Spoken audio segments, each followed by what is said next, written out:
Krish Kandiah is the founder of Home for Good. He's written lots of books and he's involved in lots of different things, but as well as that, he's also a dad. And we had the opportunity to interview him, to hear about his passion for adoption and fostering, and to hear about what his family life looks like and what parenting for faith looks like for him.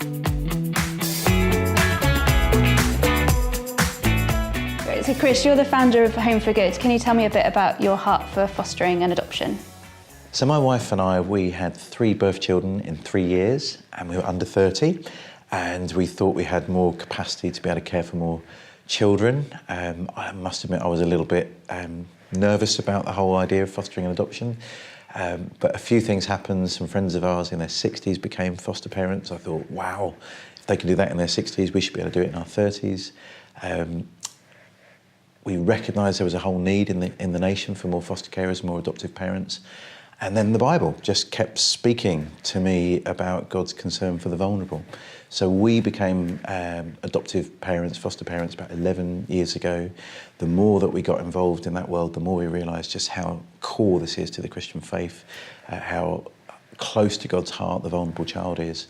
And so we started a little campaign when I was working with a kind of national agency, and that grew and grew. And so about 3.5 years ago, we span it out as a separate charity, and we've just been astounded as Christians from all sorts of backgrounds, all sorts of situations have stepped forward to foster and adopt. Single people have come forward and thought, you know what, I will be a great parent for a vulnerable child. People who've never had children have thought, you know what, we really wanted a baby, but we recognise there's a need for people to care for children who are 3, 4, 5 and up. And people who are kind of empty nesters have thought, you know what, we've got a whole bunch of skills we can invest in a new generation of foster children. So we've just been amazed by what God's been doing across the UK in this area. In order for our churches to be welcoming to fostered and adopted children, what do they need to do? Is their language important and how they run their services? We've been really encouraged by churches that have really grabbed a hold of this and begun to think about church from the perspective of children, but particularly vulnerable children. So sometimes they've changed their language, so things like at the end of the service saying mums and dads and carers, and just mentioning carers means it legitimates children being there. Sunday school and youth groups have begun to think about some of the language that they use. Looked after children might not share the faith of the other children or the faith background of the other children, so just thinking about how we express that, so inviting people to pray rather than telling people to pray. You know, if you're ready, then you could do this. Christians believe that. So sometimes they've been changing language there. Just thinking how to handle things like Mother's Day and Father's Day and how we talk about the rest of the family. Sometimes there have been some behavioural things that we need to figure out. Most churches are pretty good at the safeguarding piece now.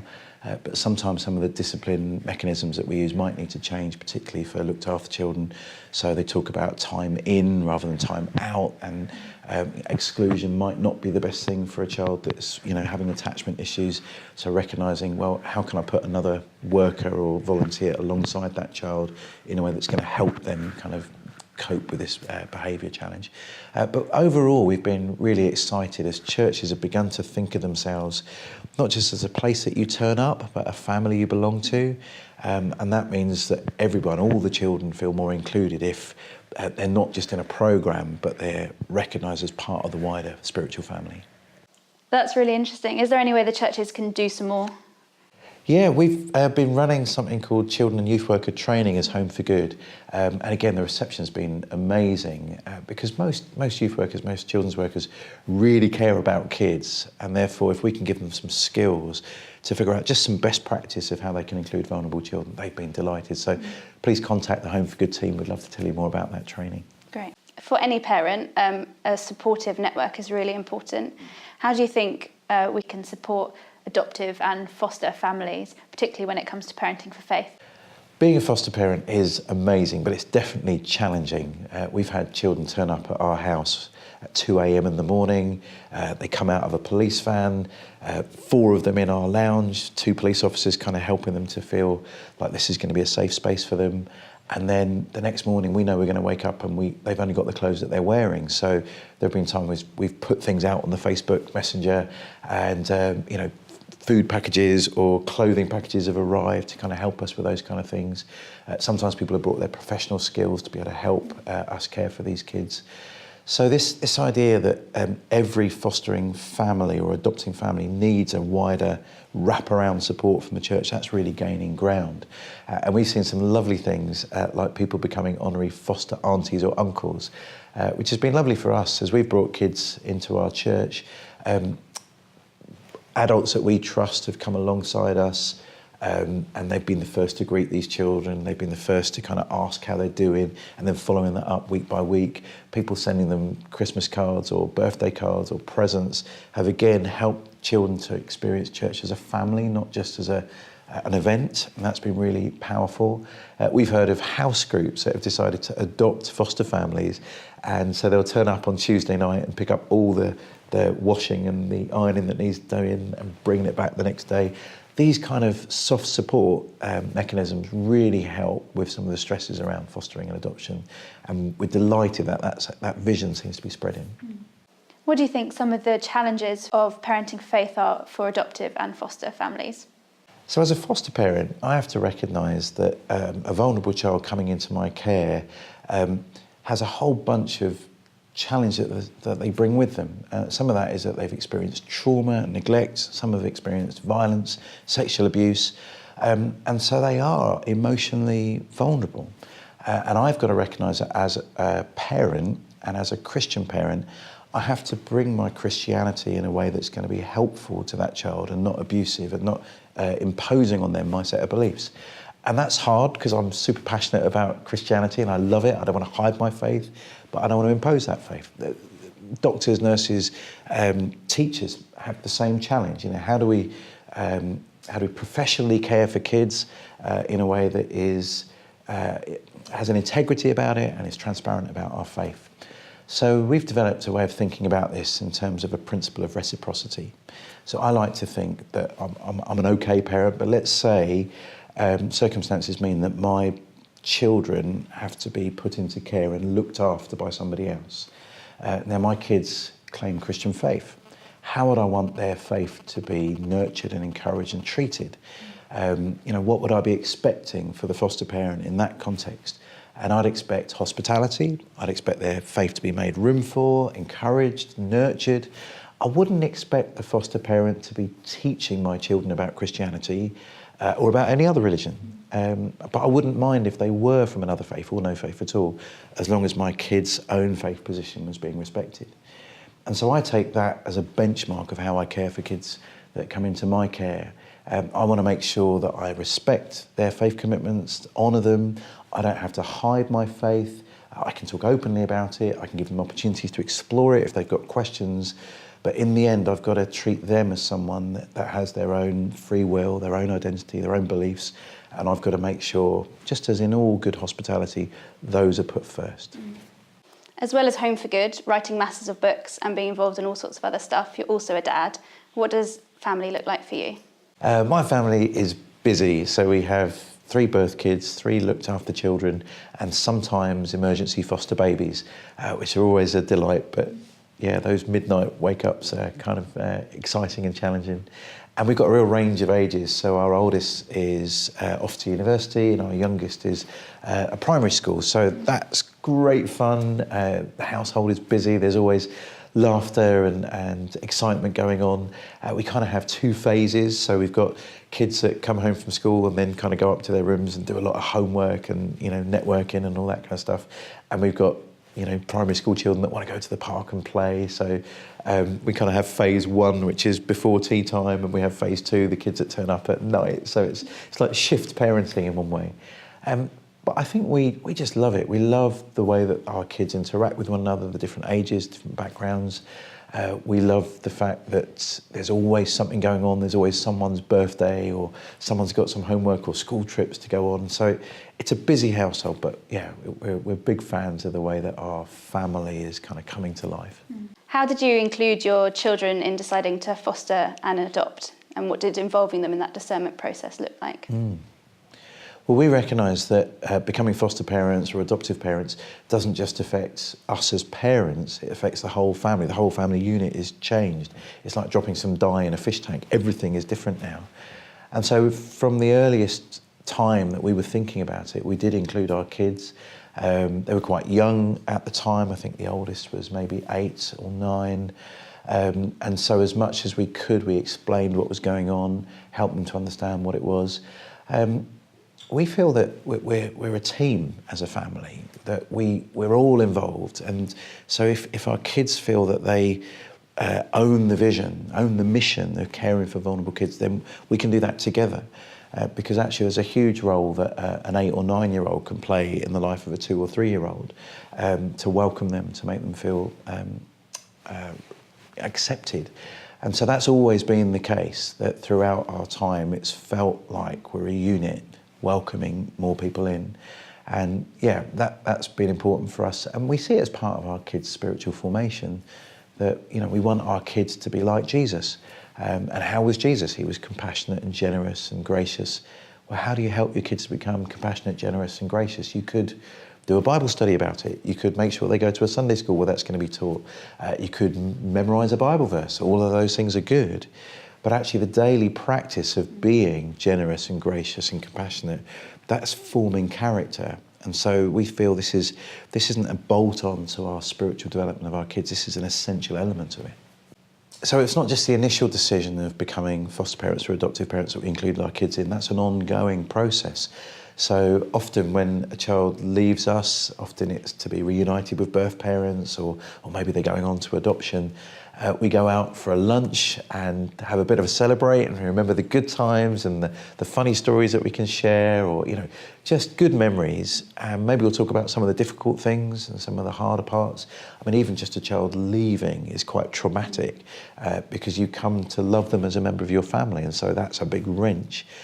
And so over lunch, we'll kind of talk about those things, and then we'll give everyone in the family the right of veto to say, look, we love doing this, but do we need to have a break? You know, are you feeling we're not giving you enough attention? You know, is this a difficult season for you? And every time, without fail, the kids have been up for doing it again and again and again.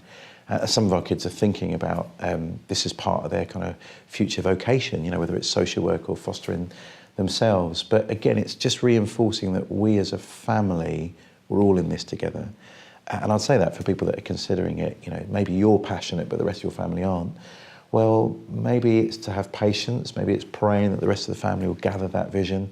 Or maybe if they don't, then that might be an indicator that it's not right for you. And that could be really hard, but your job might then be to become a kind of foster auntie or uncle and support other people. But again, that's something that our Home for Good team would love to chat through with you if we can help. As a foster family, you often have children coming in and out of your home, and that seems to be out of a deep sense of who you feel God's called you to be. How do you help your children to grow in that value of loving the stranger and welcoming others? So I guess there are 3 ways we're trying to help our kids capture God's heart for the vulnerable person. One is talking about it. So, you know, we don't just talk about it when we do Bible study or when we're in church.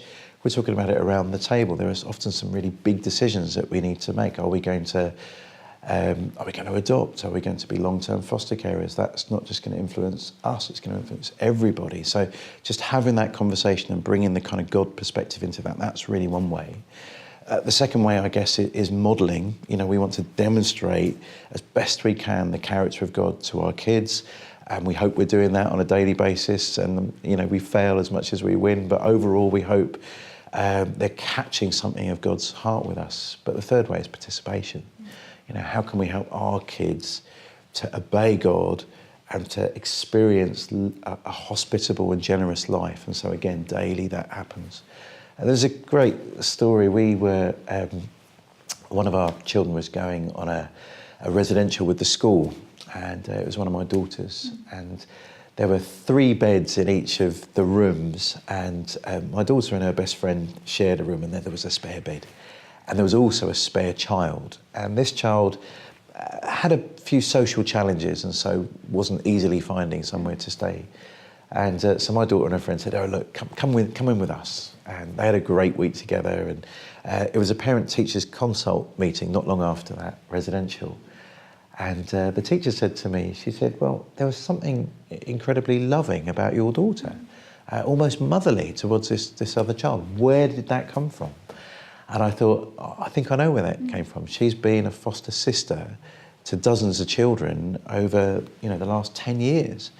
And that daily practice of the character of Jesus, well, in that little instance, that was what was rubbing off. That's what you were seeing. And so I thought, oh, that is exciting, isn't it? That we form our children, not just intellectually, not just emotionally, but in their daily practice, we form them in the likeness of Christ. And so for me, that's been a lovely way that we've been able to witness. And our kids have their ups and their downs. They're teenagers, some of them, and they're great at some things and not great at others. But for me, that was just a little beautiful window, I guess, of seeing the character of Christ formed in them. What does it mean for you to be a Christian and a foster carer, and how do you integrate your faith into your parenting? So as Christians, we want to live our whole lives for God. We're supposed to offer our bodies as living sacrifices. That sounds like everything I've got is God's. And that means what I do, not just with 10% of my time or 10% of my money, but the whole thing. And for us, even the idea of becoming foster parents was driven by our faith.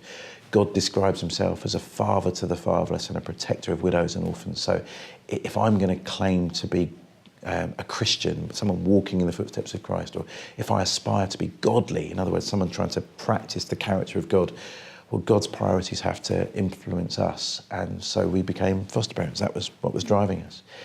But as a Christian foster carer, again, you want to be careful about how you bring your Christian faith. So it's in a way that makes room and space for people that have different faith. But I want to be transparent too. And so that means, of course, we include children in our spiritual lives, whether that's going to church. We invite them to come. We check with social workers and birth parents that that's okay. And every single time we've checked, they've been totally excited about that, because our church is a welcoming community. It's worked out some principles of how to treat looked after children.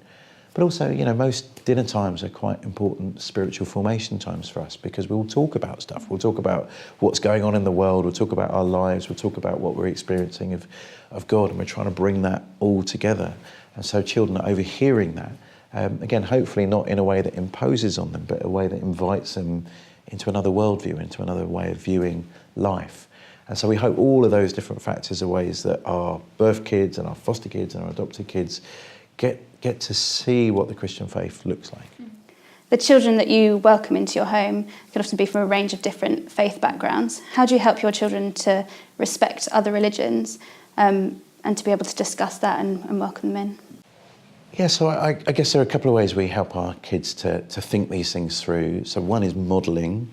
If we can demonstrate hospitality, so when we've looked after Muslim children, we've often been in touch with birth parents through the social workers, and we say, we understand you're Muslim, can you help us understand what that means for you? Because it's a little bit like the term Christian. Well, what kind of Christian? There's 40,000 different denominations around the world at least, and so one person's practice of Christianity might be different from another. And so that's true in Islam too. So we ask birth parents what it means. And in this occurrence, they said, well, we want you to not cut the children's hair. So totally fine. That's not one of my skills anyway. We want you to eat halal food. We said, okay, that's a little bit complicated because we live in a small town.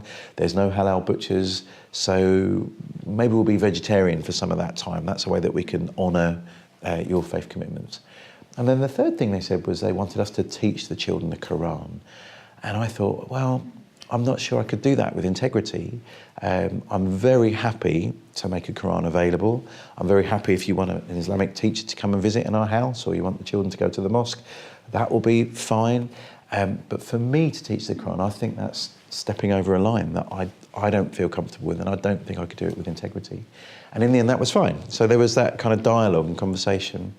And so what I hope I'm showing my birth kids in this process is how to be a Christian citizen in a pluralist culture, how to hold on to your Christian integrity, but recognise we're not living in a Christian country, and so therefore we've got to make room for other people. And then to be able to talk openly about the differences. When my older kids were a little bit younger, we'd do kind of nightly Bible reading together, and the book of Acts was a brilliant one to be looking at. And all sorts of huge issues come up, but also, how does Christianity engage with other cultures and other faiths? And so the book of Acts provided a really helpful framework. Loads of questions came up, and that kind of helped us as we've kind of lived in the kind of pluralistic world we're in today. You said that you became a Christian through a friend sharing their faith with you. What did faith look like in your childhood, in your home?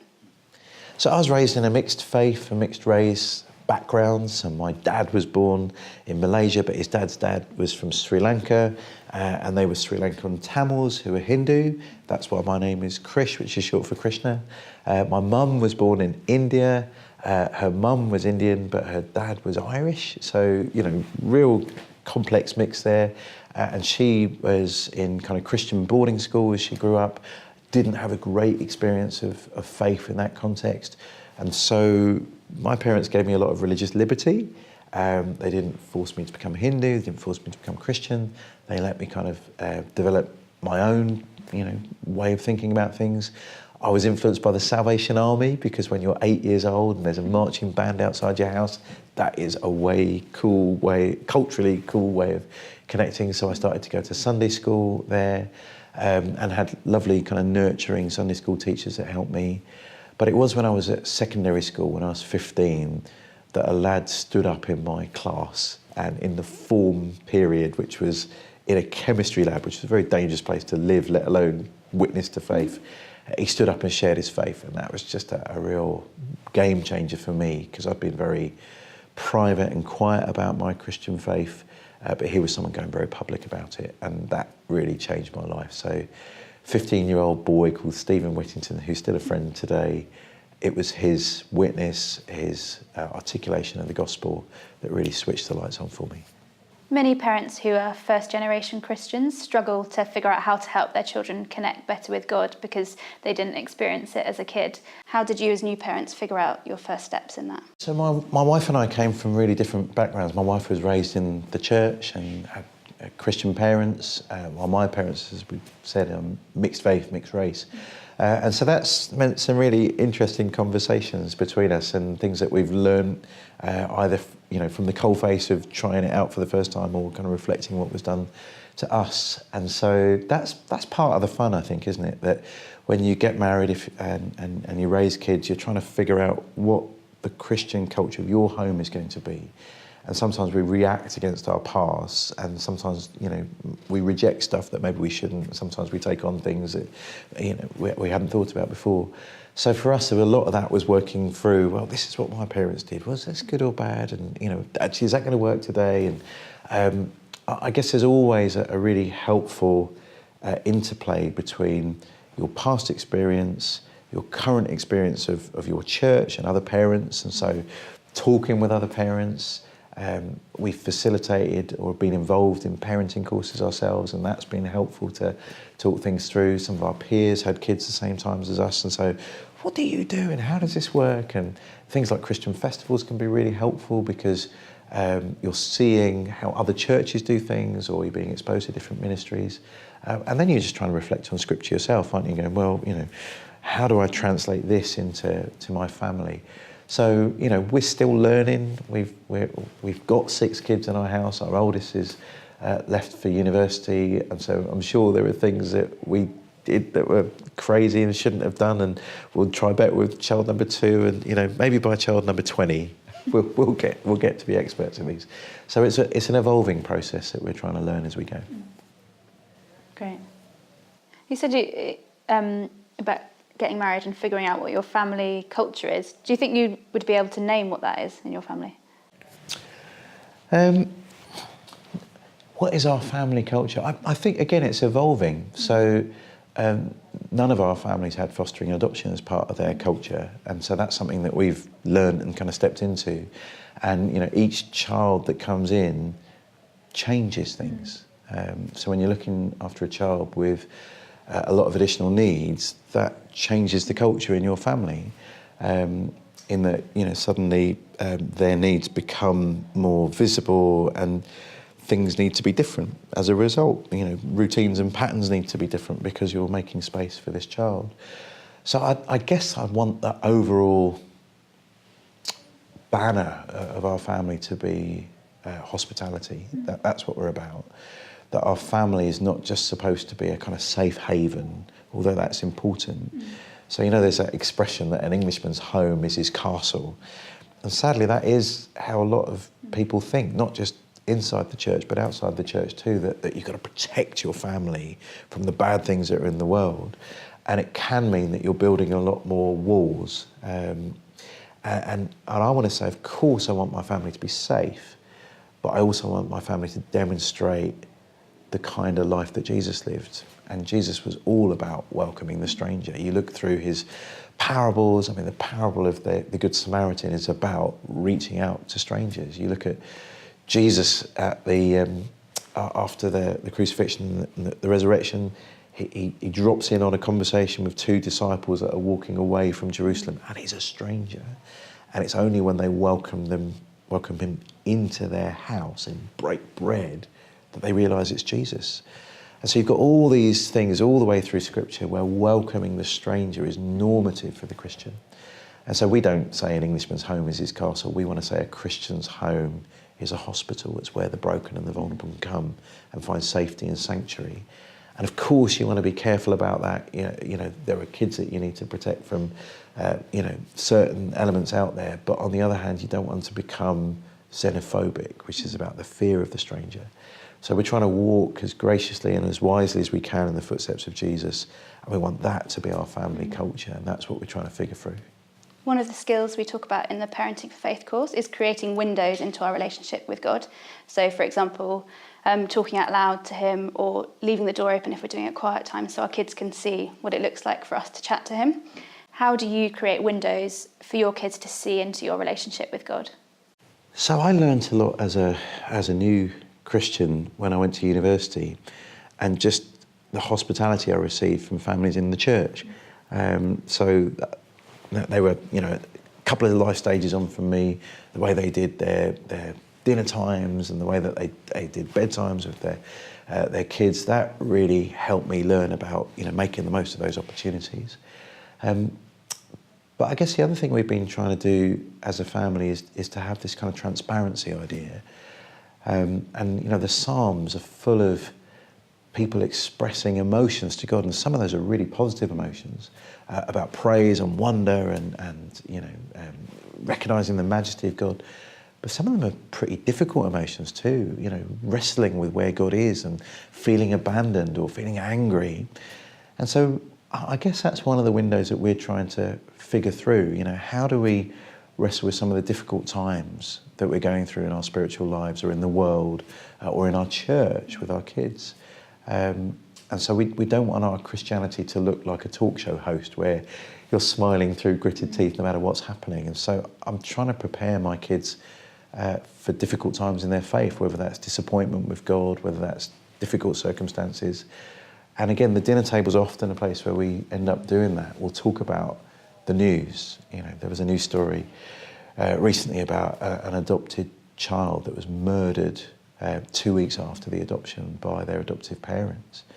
And my heart is broken by that. That's just the worst thing you can imagine. A child that's already had a difficult start in life should be safer in the care of an adoptive parent, but actually a murder's taken place. And so again, we contextualise it, so we're not scaring kids, but we want to be able to talk about some of these negative things that are happening in our world. Or, when we're praying for something and it doesn't happen. There was a young lad that was diagnosed with cancer in our church, and he passed away. And everyone was praying and hoping for a miracle, and it didn't happen. So again, how do we help our kids wrestle with that? And sometimes that's the dinner table. Sometimes we're talking about how hard things are. And we're hoping our vulnerability will release and permission our children to be able to talk about some things. But other times it's just great. We're celebrating Christmas as a family and trying to drop the Christian message day by day, drip feed it into our family's life. But I guess those are the things we're trying to do. We're trying to model something, we're trying to model transparency, but also we're celebrating. Many parents travel away from home for work. How do you keep spiritual and emotional connection with your kids when you're away? So sometimes I cheat by bringing kids with me whenever I can, and it's hard in a family the size of ours. We've got a minibus because there's so many kids in our family. So that one-on-one time with individual children becomes more important. And so we've got a little rota going that will either save up some air miles, or I'll ask a a conference, if this could be part of the way that they kind of look after me, is whether a child can come with me. And that doesn't have to be an overseas trip. That can be, you know, I've spoken at the Keswick conference, and you know, one of my children came, and when I wasn't speaking, would be up a mountain together, and just having that kind of one-on-one time there was really powerful. So that's been important to us.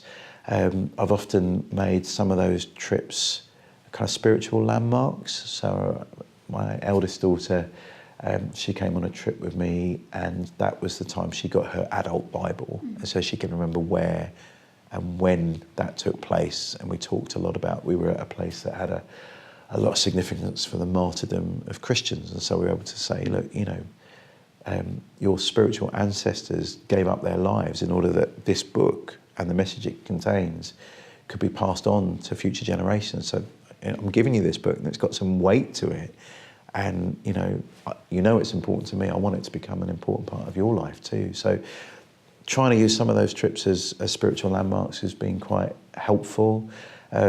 We use Skype and Facebook and FaceTime and all those kind of ways quite importantly, and you know, I'll keep in touch that way and just ask questions and see how they're doing.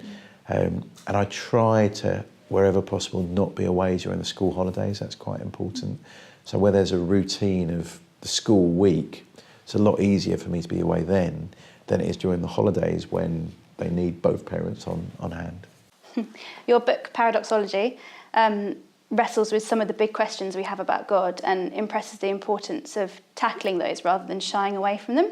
How do you raise your children to be aware of that tension and help them to wrestle with their questions about God and the Bible? So looking back, one of my favourite memories of being a parent and parenting for faith was just kind of nightly Bible study with the kids, and there's a window when you can do that, and there's a window where that becomes more difficult, particularly as the kids become teenagers, and you know, it's different for each child when that is. But teaching through, you know, just reading a little bit or getting the kids to read a bit and then encourage them to ask questions. So we read the book of Esther together, and there's all sorts of really tough things going on in the book of Esther. I liked it because it's got a super positive female hero at the heart of it. I love it because it's wrestling with issues like genocide and the absence of God. And so encouraging the kids to say, well, you know, why do you think that happened? Or what was going on? That was quite important. I remember in the Acts series that we kind of read through, and literally just taking a chapter each night, I remember my second oldest son saying, well, what's going on with Ananias and Sapphira? Why did God strike them dead? You know, what's going on there? You know, he didn't kill Herod or Pontius Pilate. Why did he kill Ananias and Sapphira? That's not fair. I don't understand. And I just remember that's a huge question. I didn't have a nice, quick, simple answer, but I thought, well done. You're definitely engaging. This is more than just going in one ear and out the other. It's engaging brain and just encouraging that to happen. Bob Hartman's got a lovely little children's book called Bible Baddies, and he looks at some of the judges in that book and just tries to imagine the story of Ehud and Eglon, which was a brilliant story about a left-handed man killing a very fat king, and the sword going in, and the guy being so fat that the folds of flesh take the sword inside. Oh, it was all great. But he tells the story from the perspective of Eglon's son, and you go, oh, you know, that's a whole nother level of looking. So there's some brilliant resources out there that can help parents to engage children in those difficult questions.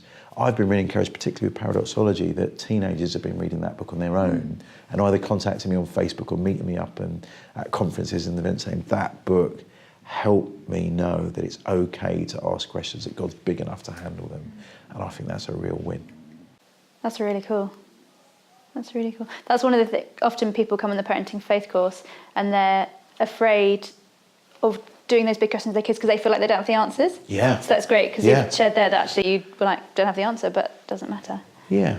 Yeah, I think it it encourages us parents to up our game. I remember when I was doing A-level maths, and my dad got out his old maths textbooks to try and help me. And I thought, wow, you know, that was really kind of him. That's a real mark of generosity that he'd do the work in order to help me.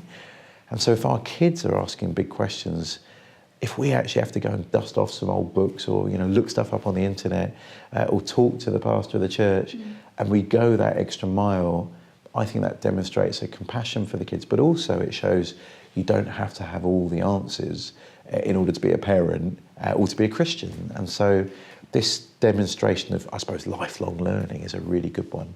I heard of one parent who started reading paradoxology with his teenage son, and it helped both of them. And I thought, oh, great, that's exactly what we want. So, yeah, I think reading the Bible with kids isn't just good for the kids, it's great for us too. Yeah.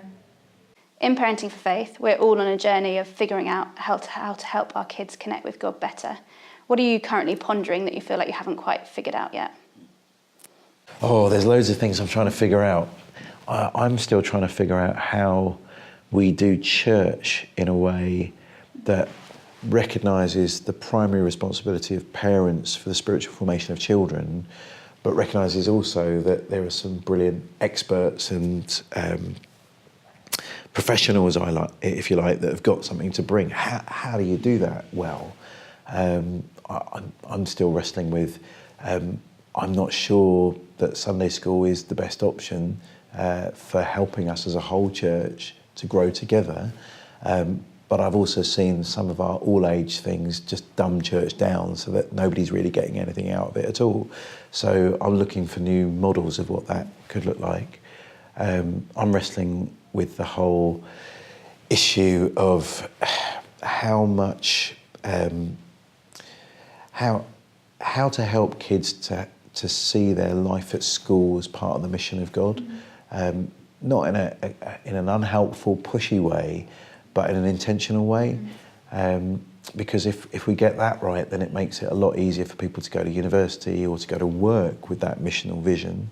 And again, there's a balance. I want to encourage my kids to be confident about their faith, but I recognise I'm an extrovert, some of my kids are introverts, so how do introverts do that well?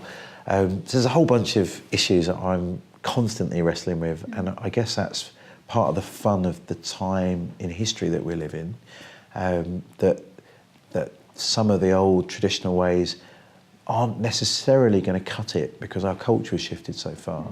And so our kids, if you like, are right on the front line of missional change, and there's a lot that we can kind of learn back from what they're experiencing. So it's a fun time to be a parent. Can you share one of your favourite memories of Parenting for Faith? So our church was doing a big thing, I think it was for Christmas, and we had to go and give out leaflets door to door. We weren't going to knock on the doors, we were just going to send the leaflets through the doors. And I took my 7-year-old son with me at the time, and we thought we were going to make this a parenting adventure. And it was adventurous because some letterboxes seem to be spring-loaded so that they're going to cut your fingers off. So I thought, that's probably not the best thing. And some people seem to have trained their dogs to not welcome visitors, even just posting letters through. But it was a good experience, as in between houses we were able to talk a little bit about, well, why would the church want the whole community to know about some of their events? Why is Christmas about, engaging with people that don't necessarily know about God? Why was Jesus coming to earth in order to be the light of the world so that people in darkness could come to find him? And it was fun doing that kind of side by side rather than face to face. So we had a mission to do together. And sometimes I'm holding the letterbox and he's shoving the brochure as far into the house as it will go, or we're running away from dogs. But it was a great time to be kind of gossiping the gospel alongside, and I remember that being very profound for me. I need to check in with my son whether he still remembers it, but that was a good memory for me for Parenting for Faith.